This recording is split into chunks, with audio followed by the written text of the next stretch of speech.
Thank you for joining us for TH11 News at 6. I am Rolly Hoyt. Faith has the evening off. We're going to start tonight with the barrage of questions from Arkansas lawmakers to prison officials over how a convicted killer managed to escape from the North Central Unit earlier this year. You'll remember, Grant Harden had been serving time for rape and murder at the unit in Calico Rock.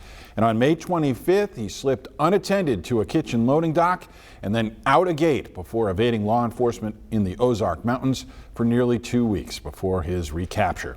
Board of Corrections Chairman Benny Magnus maintained today that the escape only happened because of 2 employees who violated prison policies, including a tower guard who opened 2 gates. I feel like that we are going to have to keep a second person on that back gate at all times, or come up with some electronic device that will notify the captain inside that that gate has been opened. Magnus confirmed those 2 employees, the tower guard and a kitchen supervisor, have been fired. Lawmakers, though, have been trying to determine how many other times policies may have been violated. Harden is now being kept at the Varner Supermax facility. We have a traffic alert in effect due to heavy rainfall that has been situated over North Little Rock. This is looking westbound Interstate 40, and you see right there all the runoff from the heavy rain has actually flooded Interstate 40 westbound, so people are going pretty slow. This will take some time to drain, but it is certainly causing quite the backup from Interstate 40 west. So keep that in mind if you're waiting for your loved ones to get home. They might be a little bit late. There is that cell still producing torrential rain. Meanwhile, here in downtown Little Rock, we haven't seen a drop of rain. And it's one isolated cell that's causing all the problems for the most part. Another cell popped up pretty close to Perryville. These will be lingering around the region. There will be the potential of an isolated pop-up shower thunderstorm right in this part of Arkansas, probably for the next hour or 2. And then with the loss of daytime heating, things will start to fizzle out. With the rain-cooled air, we drop down to 82 here in Little Rock, 90 though in Russellville, 90 in Hot Springs, it's 93 in Camden. Lows tonight dropping down into the low to mid 70s. And then tomorrow, to close out the work week, temperatures back up into the low, lots of mid 90s across the region, and it'll feel even hotter than that. I'll have those heat index values and your weekend forecasts coming up. Nathan, thank you. Tonight, there's a new push to use loitering laws to crack down on panhandling. The latest effort coming from Attorney General Tim Griffin. TH11's Carter Thweet attended a news conference he put on today. And Carter, the AG seems intent on challenging laws that keep people from asking for money at intersections. Yeah, Rolly, and it's been a challenge. Federal judges have repeatedly struck down state laws that try to end panhandling. It's a First Amendment question. But today, the AG wanted to let local police know there are other laws on the books that should work, and he wants them enforced. We are people who like to help people in need. Having said that, we also are a people who love we want things to be orderly and proper. Attorney General Tim Griffin is asking law enforcement to crack down on loitering. It's against the law. We're here to help people understand the law, and it's going to stop. At one time, state law prohibited loitering and panhandling, but that changed in 2017 when a federal court ruled panhandling a First Amendment right. If we love the law, we don't just love it when it favors us. We have to stand by it. And I love the First Amendment. Fast forward to 2023 when lawmakers passed a new loitering law, focused less on what a person is doing and more on where they're doing it. According to that law, a person on sidewalks and roadways cannot linger in a threatening manner in a way likely to cause alarm or create a traffic hazard. The problem is not the content of their message, whether you like it or not. The problem is the safety issue.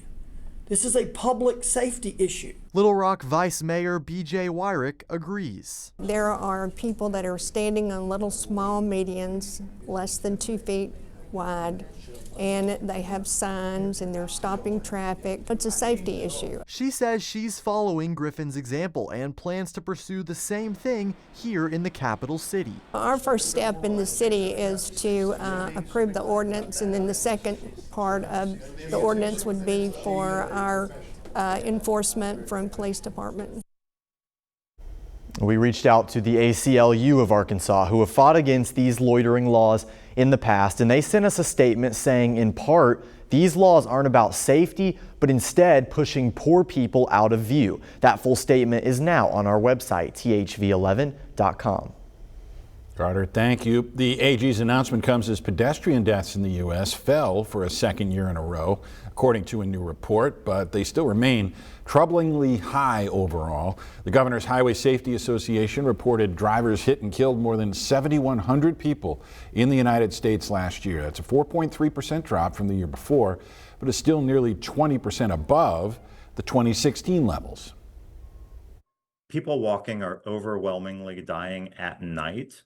3/4 of pedestrian deaths happen in the dark, and they're overwhelmingly dying where there aren't sidewalks. Nearly 2/3 of fatalities happen where there isn't a sidewalk.